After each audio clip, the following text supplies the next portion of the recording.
Good morning, everyone, and thank you so much for joining our panel today, looking at community energy solutions and decentralised energy. I'm Caroline Bragg, Chief Executive of the ADE. So we've got about an hour today to have a really interesting discussion with my panellists. We're going to go through a few kind of reflections to start with, where we're at in terms of community energy, particularly with the new government, but then I'll be turning to you guys. So please get your questions ready, and we'll hopefully have a great discussion. All right, so let's start off, shall we? If I can ask you each to introduce yourselves briefly and say what community energy means for you. Hi, my name's Lisa Ashford. I'm CEO of EthX, which is a direct impact investing platform in the UK. We raise money for community energy projects around the UK. We've raised about 120 million and 80% of that has been for community energy. So we're really enabling people to put their money where their morals lie and invest in the energy transition. So my name is Ben Crickler. I'm the Director of Research and Innovation at Centrica. I lead Energized Futures, which is our new in-house research and innovation incubator. So really here to accelerate this new energy future and make sure it happens not just as quickly as possible, but as fairly as possible. And so for us, we operate across 6 pillars of themes of research and innovation. Energy communities for us speaks to all of them, and not just the technology side of how do you bring about energy transition and so on, but really the social side of that. How do you bring everyone through it? How do you engage them? So, community energy is a big part of our current program. Go on, Giovanna. Hello, my name is Giovanna Speciale. I'm one of the co-founders and CEO of South East London Community Energy. We say CELSI for short, rather than the whole South East London Community Energy shizzle.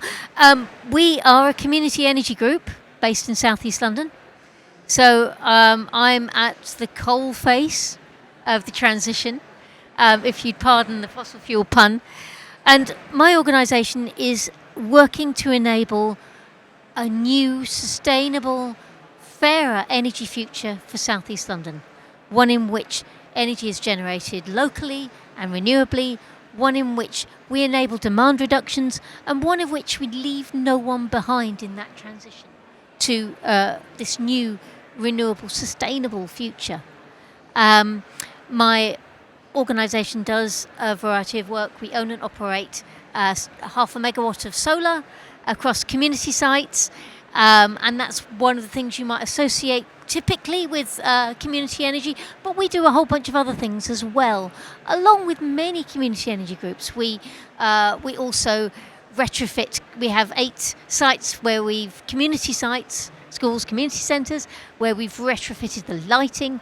But beyond that, we do a lot of work with consumers. So we have a team that works with very, very vulnerable people, supporting them to afford the energy they need in their homes. And we support about 4,000 households a year. But we also have a team that works on energy efficiency, supporting people to reduce their energy demand and to install insulation and renewable energy in their homes. Thank you so much. And Said? Hello, my name is Said Ahmed. I'm the CEO of Community Energy London.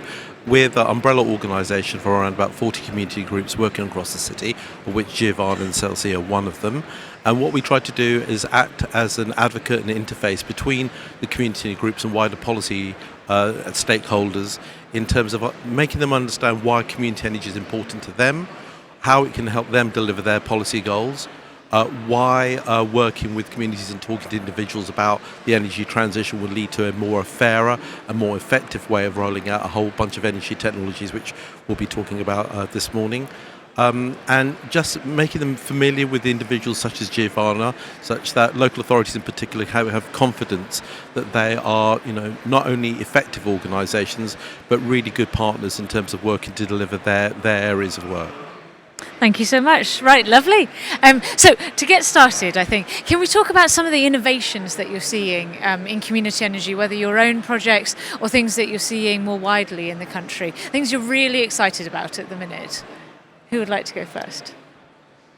I can go first. Well, I think from my point of view, there's a financial slant to everything we do. So I think there's quite a lot of innovation in the finance space. So we're starting to see a lot more blended finance models. There are a lot more local council and governments getting involved in financing of community energy. And we're seeing grants layered with community investment, whether that be shares or bonds, with bridge finance as well. So I think it's becoming a lot more professionalised in terms of the finance equation and the different elements that make that up. Also seeing some really interesting innovation models, an example in Oxford called Project Leo, which is looking at right on the grid edge kind of balancing and demand side management, blending in renewable energy, community energy, but also with energy efficiency and that demand side management. And on the other side, Big Solar Co-op, who are just about to do another offer, and that one is really interesting because they're using second-hand panels, which they'll be doing on a previous opencast mining site. So really hoping to completely sort of put the whole fossil fuel geography on its head, basically, with that model. Well, I think I'll pick up on the demand management side that you touched on, because I think that's certainly where we started our journey as Energized Futures at Centrica, figuring out how to run and optimize that demand management. And I think what's really exciting about this is that by being able to optimize the community and not just individual homes, which is currently what happens, today you might get an energy management system that optimizes your heat pump or your EV charger individually. The community management level allows us to do sorts of things that, getting a good grid connection for a new street or for an existing, there's a long time in that. And if you can demonstrate that the energy management of a community will reduce the peak, then you can get a much quicker connection. What flowed from this, though, is although we started from a technology side of optimizing the community level and bringing the benefits to the individual members, very quickly we kind of realized actually although we talk about technology a lot, really the heart of what we're getting in an energy community is the social change, and it's the social innovation that's really exciting. If we want to accelerate the energy transition, the real barriers aren't really technology today. Technology is fundamental, right? You need the technology there. We need high temperature heat pumps, and we need a vehicle to grid, and all these sorts of technologies are fundamental, but the biggest barriers we face are social. It's the financing, it's the fears that people have of, will my bills be more expensive? Will I have energy when I need it, and so on? And I think community energy gives us a way to tackle those, empowering your communities to speak to the individuals, to have figure out the challenges. Oh, my community, my neighborhood has built in this way. I need these types of solutions. And so it allows the community to take the decision and then help other community members to get involved and to sort of tackle those fears. Not to mention the financial side as well. There's lots of interesting financial models in it. So we started from a technology side, but I think actually the biggest innovations and the most exciting ones perhaps are on the innovation side, on the social side of community energy. Nice. Do you guys want to come in? Sure. I must admit, when I hear the word innovation, I breathe a big sigh, because I'm always feeling the pressure to find something new to do to draw in funding, when actually what we really want to do is keep on doing what we know works. And I think it's really important to recognise that community energy, even though its evolution is probably now 15 years old, the first energy co-op started emerging in 2009, we are still an innovation. It is still innovative to enable local ownership of energy assets and local control of those assets, return of value to the community. It is still innovative for community, not-for-profit community actors to be that intermediary. And it is still vital because, I think what people have realised is that you cannot impose the kind of smart, distributed, renewable energy sector that we need on people. People feel it's an imposition to change the way they're doing things. You need trusted local you need people to talk. You need trusted local organisations to be doing the talking to people. And that's what the energy sector previously didn't have. And that's what we're trying to be in the energy sector. And that is still innovative. Just following up on a number of comments from colleagues, I mean, the area which I feel is innovative in policymakers' minds is the focus on the local.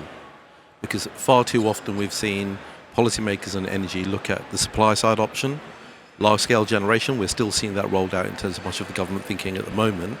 But inevitably there has to be an idea that if you want to achieve net zero, you need to look at local area-based solutions. And we're seeing that already in terms of DNOs looking at local area energy plans. That's the initiative they've taken forward to look to see how they will see the rollout of broadly electrification in their DNO patches. We're now seeing NESO doing that with regional energy spatial plans as well, with RESPs. So everybody's looking to see how these things will operate at the local level. And so the innovation bit aspect that I like is that the focus on the local, because that really is absent from virtually all government energy policy making. And two, actually asking communities what they want. If you're doing retrofit, it works most effectively when you're doing it on an area-based approach. If you're doing an area-based approach, then really you need to talk to the local community to see what does that area-based approach look like. Two, who should get it first? No two households are exactly the same. So how do you involve the community to shape the way in which the rollout works most effective for them? And also where community energy particularly works well, I think, is when crap goes on. When problems arise, how do you work between installers and the household to make sure you can make things right? Because unless you instill that confidence in each house that they've actually taken their net zero route and it's worked for them, you'll stymie the process to net zero. So that discussion and the local is really important in terms of innovation. It might not be a piece of kit, but actually talking to people within the energy debate is actually something that's really novel still. That's really interesting. Let's expand a little bit more on that, shall we? Because I think you're right. I think Ed Miliband has come in with a very kind of strong spatial planning bent to his policy. But I'd say arguably the way in which that actually has teeth in terms of, how does it direct where funding goes? How does it direct where, for example, reinforcement is prioritised, as you say, perhaps is still lacking a little bit. From your perspectives in terms of how you would actually get to a point where local spatial planning is making a difference in terms of facilitating community energy, what do you need to see in terms of some of the big government programmes we have at the minute? Let me just jump on one initiative undertaken in Scotland where they're looking at local heat and energy efficiency strategies. That's something we still don't have in England. So one of the things is we're looking, especially my particular beat is urban areas. So an awful lot has been talking about district heating and other kind of initiatives that can go ahead. That's excellent. We need to understand where those opportunities arise, but we also need to understand where it won't work. And where it won't work, what other measures do we need to make sure that it works for the consumer? So we need that kind of granular detail. We've barely started at the moment. And importantly, one thing to remember is that when we're talking about local and decentralised, and we know the push for all of this, you must be reminded that local authorities have no statutory duty on energy or climate. So all the work that local authorities are doing, they're doing at the same time they're facing austerity for the last 15 years. So that's why, one of the local authorities, Hampshire, County Council has had to cancel all of their climate team. So what we need those local authorities to be able to work actually with communities to help shape that. And that's a real concern at the moment. We don't have local authorities having any meaningful role in the kind of rollout of net zero. And then Giovanni? Well, I was at an event a couple of weeks ago run by UK 100, which convenes local councils and authorities, and the sense coming from the room was yes, there are those people and those councils that are making strides and they've got great support, but the fear factor is huge in terms of making mistakes and to do that on their watch. The finance still isn't available, so they're scratching around trying to figure out how on earth they're going to pay for this stuff.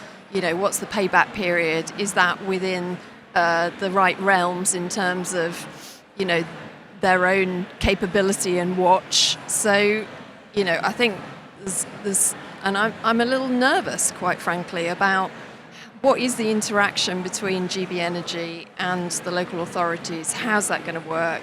How's money going to flow? How are we going to skill up and create the capacity and capabilities within the organisations and give them the confidence that they need to deliver? Giovanna, and then I'll come to you, Ben. I mean, I think you're right. There is a recognition in government that local-based approaches, area-based approaches are incredibly effective. So in terms of energy generation, we're seeing countless solar and wind projects being rejected because communities feel it's being imposed on them.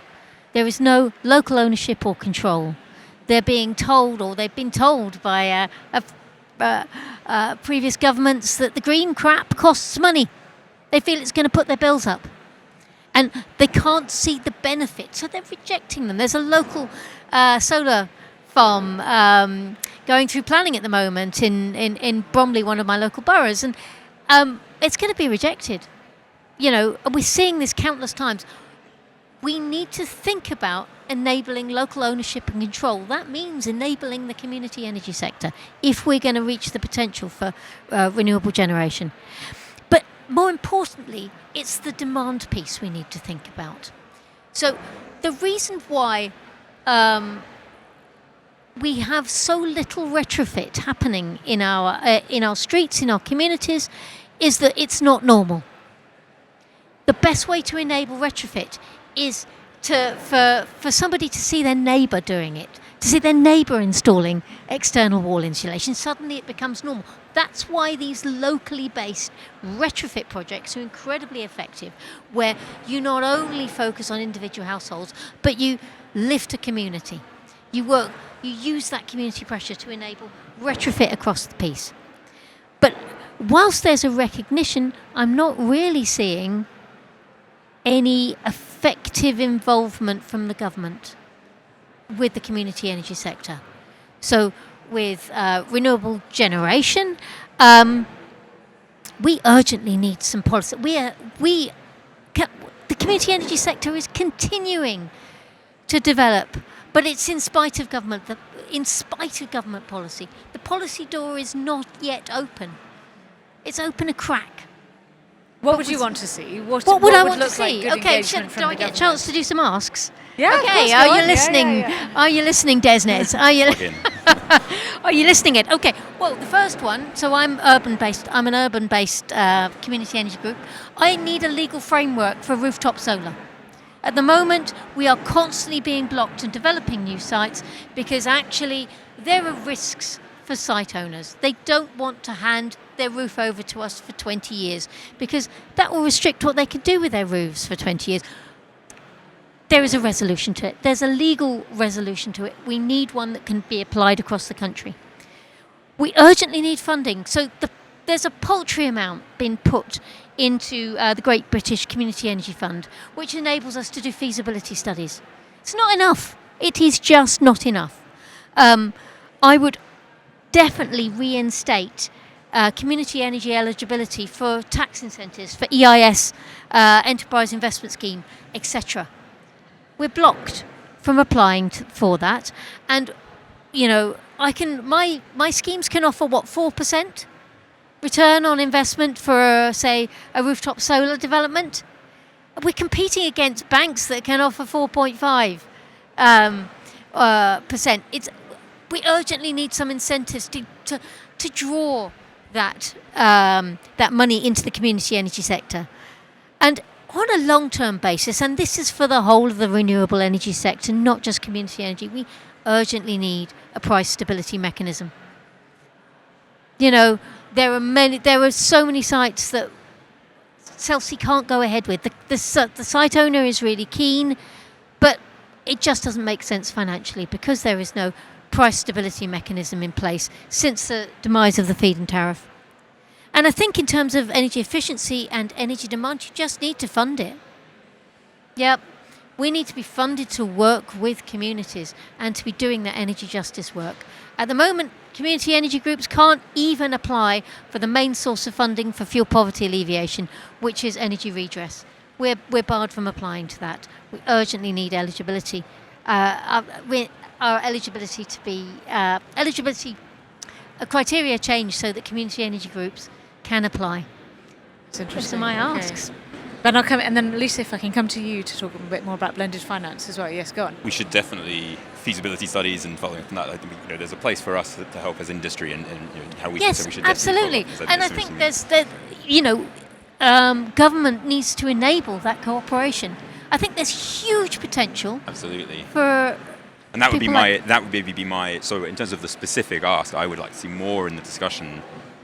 There is a community energy that tends to drift towards purely the residential focus. Yes. And there is a huge benefit of having, obviously just to help with the actually building the communities, the business side, with potentially other funding in there, but actually in the community model, if you engage more local businesses or local industry, yes, there is a real complementarity in the way that energy is used between a home and between a business, so you can distribute the energy better and use it better, or take heat networks, or take the excess heat out of the industry that's happening nearby, that sort of thing. So there's a real benefit of having. I'd like to see that sort of supported better by, and it's happening. I think the big thing for me is it's fantastic that it's in the agenda. That's the big thing, and we have to keep it in the agenda, right? I mean, there's a risk that it drops out against some of the other things, and I think so. It's fantastic it's there. We've got to all of us and these sorts of things to make sure it remains in the agenda. One thing we know is that there's about 10,000 energy communities across Europe, and about half of them in Germany alone. So what have they done that's worked so well that's allowed it to happen and allowed it to scale? We've seen it half of our team sit in Europe, half of it sits in the UK. And so we're involved in a couple of European projects, a Horizon project for local res, and basically there we had a few pilots across Europe, some in Austria, some in Finland, some in Spain. And it's been there's a few really interesting case studies there. One example where some initial government grant funding seeded some solar panels. They needed some local champions to help manage those, to run it. That then, that really worked effectively. People saw it, they got involved, they started investing their own money, and they really sort of had this feedback loop, this accelerating, and which is fundamentally why I find energy communities so exciting. There are other examples, like one of our demos in pilots in Finland, where one hotel owner was a bit afraid of having solar panels on the school opposite his hotel, and he had quite a lot of influence in the community and was basically able to shut down the whole pilot.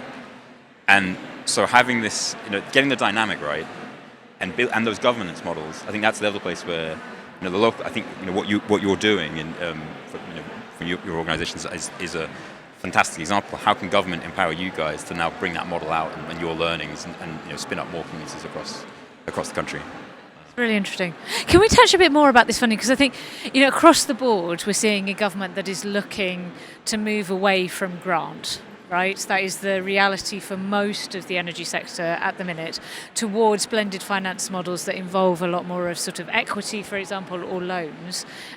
Lisa, you touched a little bit about some of the innovation you're seeing on blended finance. Could you say a little bit more about where you feel that might go over the next few years?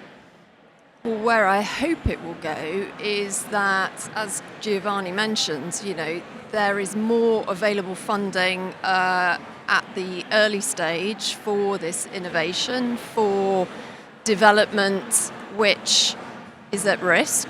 So, what we see with a lot of projects is they are subject to a lot of delays, whether that be through planning, whether that be through grid connection, whether it be through some other funding stream that's coming through from government.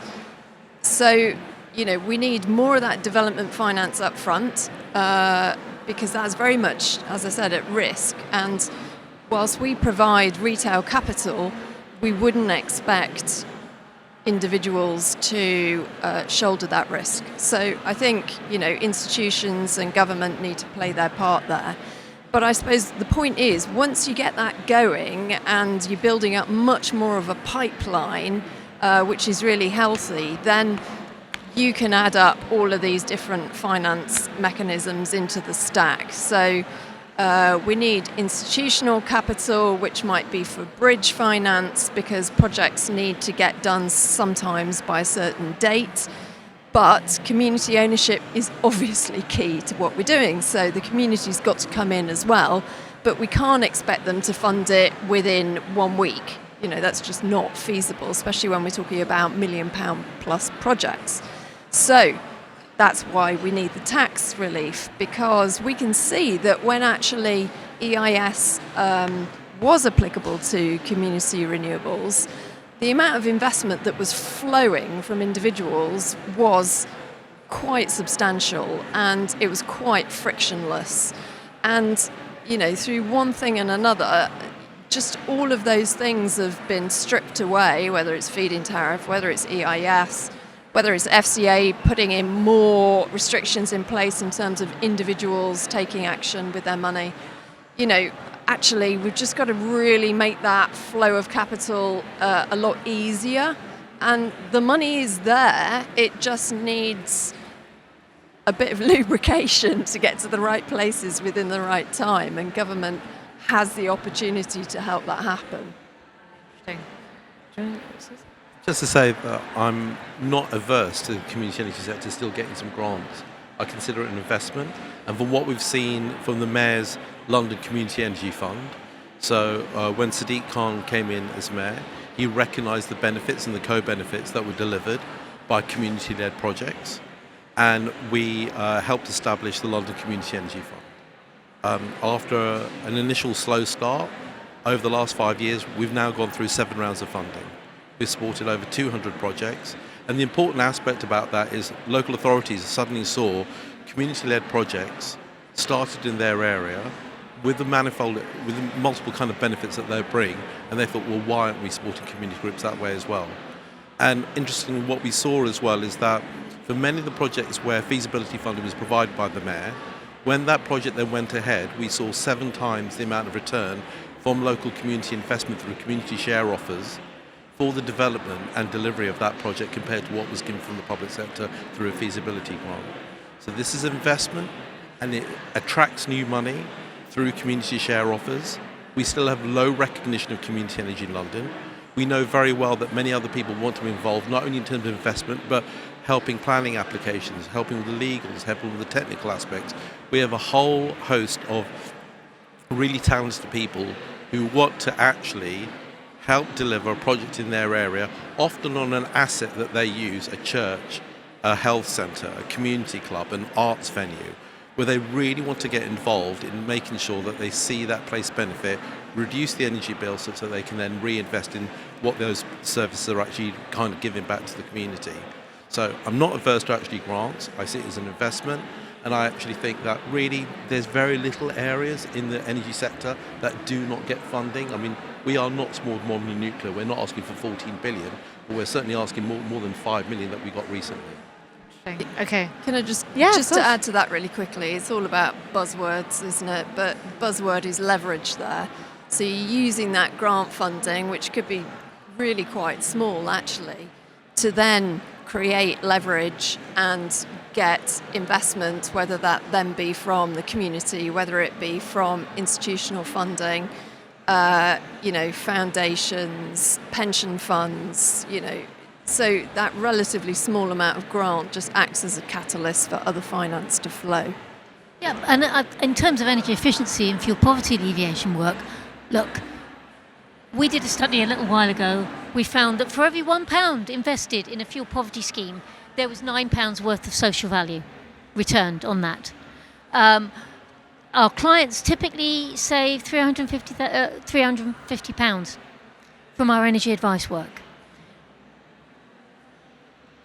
Urgently, if we are going to address the climate crisis, we need to address the energy justice crisis. We have huge inequalities, and that does need grant funding. Yep. It can be matched with returns from our solar investments. So at Celsea, every pound of surplus gets reinvested in our local community to do fuel poverty alleviation work. But that work does need to be supported by grants. And in terms of energy efficiency, again, we see a bit of grant funding go a very, very long way. So we recently did a scheme called Love Lofts. Lewisham Love Lofts and Greenwich Loves Lofts. We offered people a little bit of capital funding towards their loft insulation, and the leverage was huge. What we're seeing is there's a hurdle rate. People will retrofit their homes if they feel they're being supported to do so. If they feel that there's financial incentives to do so, that the payback time is reasonable. So the move away from grant funding, I don't think is wise. Okay, go on then. So, but I think there's an interesting, when you say community energy to begin with, it has many different meanings, right? So there's community ownership, but there's a big bit of just there are devices in the community already probably that are flexible, and just sharing the flexibility in them through the energy management that happens at community level. I think that model is maybe the route that you can, probably you've seen some of this, but that for us seems like the natural starting point, because those things are in the community already. And just by becoming a member of the community, it doesn't take too much to be able to see, what energy you require, forecast what that home is going to need, how much it's going to generate, for example, and then figure out how to optimize it. It doesn't take much of a capital upfront just to be able to start doing that optimization. So if that community starts being built from that foundation, I as a homeowner that has no PV, doesn't have a battery, nothing at all, I can get Shame benefits on you, by the way, but okay. Oh no, sorry. I'm not that homeowner. As in, for example, Sure. I don't own a home. I'm not unfortunately. Sorry, being glib. But just by agreeing to take part in this energy community, allowing my the knowledge of my needs to become part of the optimization, I can already start to get benefits without having to upfront anything. My neighbours who have all this, my hypothetical neighbours that have all the nice technology, they get benefits because instead of exporting it to the grid and paying the typical fees, they get a benefit because they're actually sharing it with the neighbour. The community's overall taking less from the grid, and so if the energy is cheaper, it's your energy efficiency point, but it's not happening in each home, it's happening at the community level. And so you don't have to do much. You don't have to start the community with a lot of upfront. But now you've demonstrated the community. Now you've demonstrated there is a group of people here who are thinking like in my way. We're starting to work together, and now let's bring in the grant funding. Now let's take the savings that we're making, pool them, finance our assets, and that for me is the journey that I expect, or I hope that many of these communities will start to flow through. It's a little bit of a technology point because the optimization itself requires technology to do it, and that's certainly where we started our journey with Enterprise, which is where we started from. But I hope it ends as a social point because you've got that boundary, you've got that community, and now you can bring in the mechanisms to fund the community-owned devices. Very interesting. I think so. I might actually just see if there's some questions, just to bring in some people. Yeah, I don't know whether. Yes. Have we got a microphone? Yeah. Whilst you're talking, so do you want to say your points, and then I'll. Just very quickly, I just want to say, we're not as a sector saying we can only progress without grant funding. That's not the case. Just to say, for instance, when the government had something called the Green Homes Grant, and if you're old enough to remember the Green Deal, loads of households want to go down the energy efficiency route. Government was giving away through the Green Homes Grant free money, and yet they only managed to give away 600 million out of 1.9 billion because the programme was so wrong. So it's not always about money. Many of us actually want to go down the net zero route, but the programme is quite difficult for us to do. Who do you go to? Who can you trust? How do you grow across multiple interventions to make your house holistically net zero? So it's not always the case, it's always about money, and it's the same also with community energy. But what we do need is a proper framework for community energy. So back to your point, we have no community energy strategy. We have a very limited community energy team. We don't have the ability to work with local authorities in a systematic way that we should do in terms of looking at local delivery. So there are many things outside of the provision of money to make the whole system work more efficiently. I would argue actually that's a more powerful driver for getting the local activated to deliver than perhaps money per se, but the money helps. Okay, let's come to some questions, shall we? Yes, please. Sure. Thank you so much for all the points, by the way. Very interesting. So I'm trying to wrap my mathematical brain around some of the things you mentioned. Like you said, 7x return. You mentioned £1 invested goes into £9. So thinking of the finance, like you've probably done some maths in trying to see what that value is. Maybe I'm trying to do that maths and trying to understand what are those frameworks or metrics you're using to come up to the value or showcase the value, whether it's to the customer or to the business. Because at the end of the day, we can't do something because we should be doing. We will have to build a business case for it. And I'm wondering if you've already done that. Like, what have you used?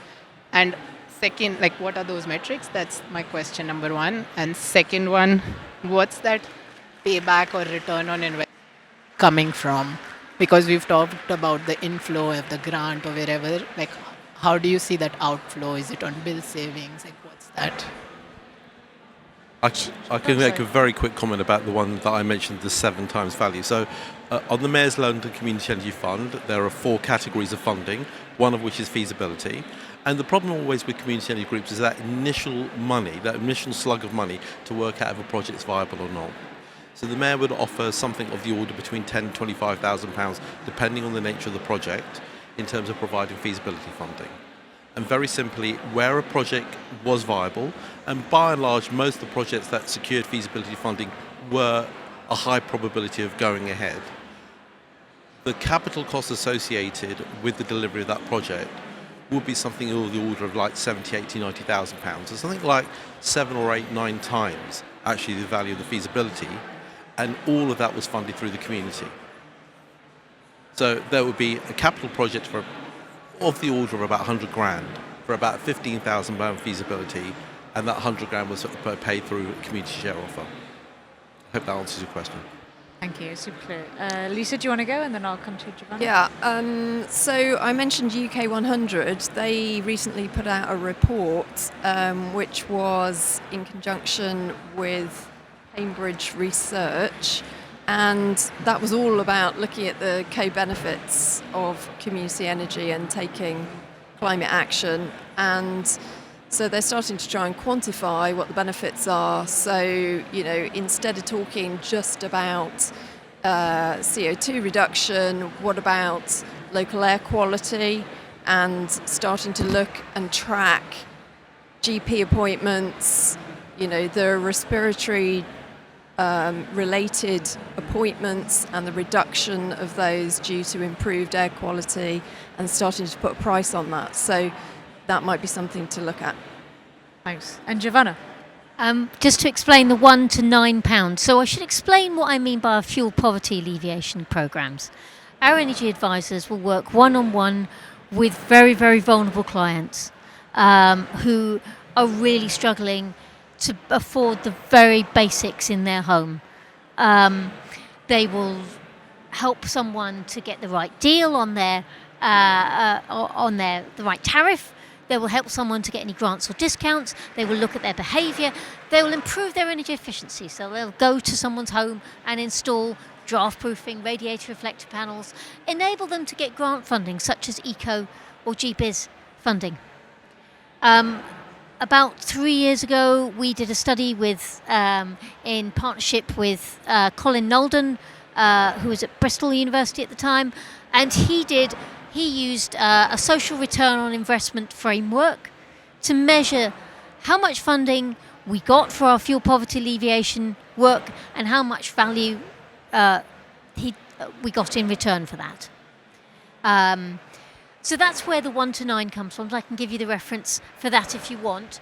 But I think more generally, and I obsess about this because my background is as a social researcher, I obsess about impact and value. And I think there is absolutely measurable financial value in everything we do, and in particular in the solar generation work. We own and operate solar that produces a surplus that can then be measured in terms of its impact on fuel poverty alleviation. It's a circular business model. But I think there's a value for everyone involved, because it's really difficult to quantify that warm fuzzy feeling you get from being a part of the transition in your local area. And I don't think anyone has successfully managed to measure that. And so if you find a way to do that, I would love to hear about it. Nice. Okay, so we've only got about 10, 15 minutes left. If it's all right, yes, let's take a person here. Hi. Thanks very much for the very insightful comments. I've joined a bit later, so I don't know whether the topics come up already, but my question relates to energy regulation, in particular to these community schemes. And one of the blockers that certainly we see in the area of energy schemes really coming to the forefront and community energy projects coming to the forefront are the energy regulation blockers, and the sort of there is a certain ceiling that you reach. So in terms of trying to scale a project, so if it's a local authority, for example, through an energy ESCO delivering a regeneration project in a particular area on a private wire network, for example, then it becomes very clear that there is a certain ceiling. How are you seeing sort of developments in that space, and especially the electricity licensing and exempt requirements and regimes? So firstly, I totally agree. I think the regulatory side of this is one of the biggest challenges right now, especially in the sort of version where it's sharing energy within the community and not just the community ownership.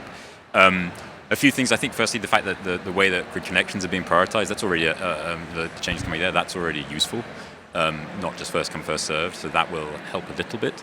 The bigger sort of side of this, though, is like you mentioned, like private wire, sort of the having that exemptions. Yeah, and having this vision, understanding that there is an energy community here, common to this substation, this feeder, however you define that boundary, and having the ability to license within that. You don't need a supplier license. You don't need having the model that this is a microgrid or a virtual microgrid at least, and we can change that. So then that hasn't yet come, but there are lots of things on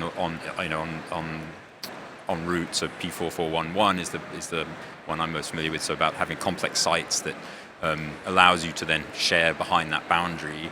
I think it's recently moved forwards in its application, but it's not yet there. That will certainly unlock a bit of this licensing challenge. But I think the big thing is right now we've got the sandbox, the off-gem sandbox, that allows us to experiment with some of these things. The impetus from having this in government, having GB Energy talk about, having all the different parts of the local plan, suggests that there's going to be good movement in there, but it's certainly not there, and I think we have to push on it. Yeah. Can I simplify this? My energy group based in South East London cannot supply to domestic. Our current energy model, our current model is that we install on large sunny roofs that tend to be schools, community centres, and we sell electricity to those via a PPA to those sites exclusively. We are missing a trick by not being able to supply to domestic. There isn't the regulation that allows us to do that. And so one of the bits of magic that doesn't happen here, that happens in Germany, where energy co-ops can supply to domestic, is that we're not getting that bit of magic where between generation and consumer, where you get, it's called prosumerism, where what happens when somebody's got skin in the game, they own part of the generation asset as part of a co-op, they tend to reduce their energy demand. They tend to understand all the load shifting requirements that we need to do. They tend to cooperate. So all those systems, generation, supplier, cooperate. Isn't that what we need for our smart, distributed future energy system? So yes, urgent regulation is needed to enable us to do that. Thanks for the question. I mean, this has been going on for over 2 decades, if not longer.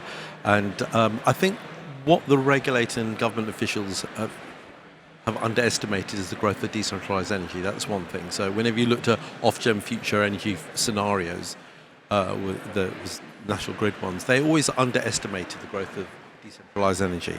So one of the key things is that, get an example, one of our members, Brent Pure Energy, they've worked on an academy school in Willesden, and they've installed 280 kilowatts. There's a great video on our website, communityenergy.london, of that site, 280 kilowatts on the roof of the academy.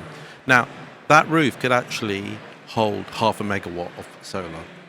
But they couldn't do it because you have to, on the way that both the incentives, which have gone through feed-in tariffs, and the way in which the licensing in terms of local supply are set up, is that they had to size the PV on the demand of the school. Otherwise, it's uneconomic to develop that project. If we want to achieve net zero, we really need to utilise all those opportunities to maximise the use of solar. And so the regulations at the moment make it absolutely suboptimal in terms of A, the size of the scheme, B, the environmental benefits delivered by the scheme, and C, the energy bill savings to the user. So we need to look at this across the piece. Just to remind people, you might be aware the government has committed to, quite mind-blowingly, a 70 gigawatt solar target by 2035. The details of that are supposed to come through the Solar Energy Task Force report. So hopefully some of these issues will be tackled in there. Cool. Okay, we're going to have to wrap up a little bit. If I may, I think we've talked a very wide-ranging discussion actually. So thank you so much. I think the one thing that perhaps we haven't touched on as much as perhaps we could have done is we talked a lot about power. We've even touched a little bit on kind of optimization, and energy efficiency. But heat decarbonisation is the big thing that we need to sort. So perhaps just to finish off, and apologies, I did not give them notice on this, but if you could just say, one minute or so in terms of what is the role of community energy, decentralised energy, in terms of heat decarbonisation in your view? So do you want to go first, and I'll go this way? 30 seconds, because we did some research working on this. So community energy groups predominantly work on community buildings. So the question I asked was, how many community buildings are there in London? There are about 20,000. How many of those are A-rated? 20,000 community buildings, about 100. So the rest of them all need retrofit, and predominantly they need heat decarbonisation. At the moment, the government support for heat pumps is really 50 kilowatts and below through the Home Upgrade Grant, the HUG. So we need some mechanism to help support air source heat pumps and other heat pumps that are viable in these buildings to actually be rolled out. Without doing that, we're going to really struggle. Giovanna? If we're going to go to a heat pump future, we really need to be able to have organisations that are engaging communities, enabling them to use those heat pumps effectively, and also to be able to overcome all the attitudinal, all of the energy efficiency barriers that exist. I mean, most of London isn't heat pump ready, not in terms of its energy efficiency, so we need to see this as a whole system approach. And, the government needs to understand that these trusted intermediaries, community energy groups, are vital in that. Go on then.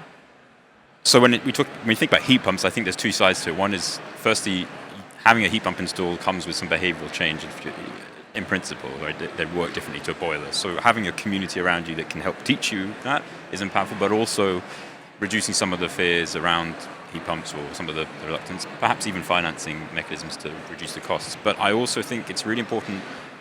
Heat pumps are not the only way to decarbonise heat, and it's important that they don't work, as you said, in London or in other places, where it's cold. Heat networks are probably an interesting one, and something we haven't talked about at all either is AI. And as AI grows, and just data centres are going to produce a lot of waste heat.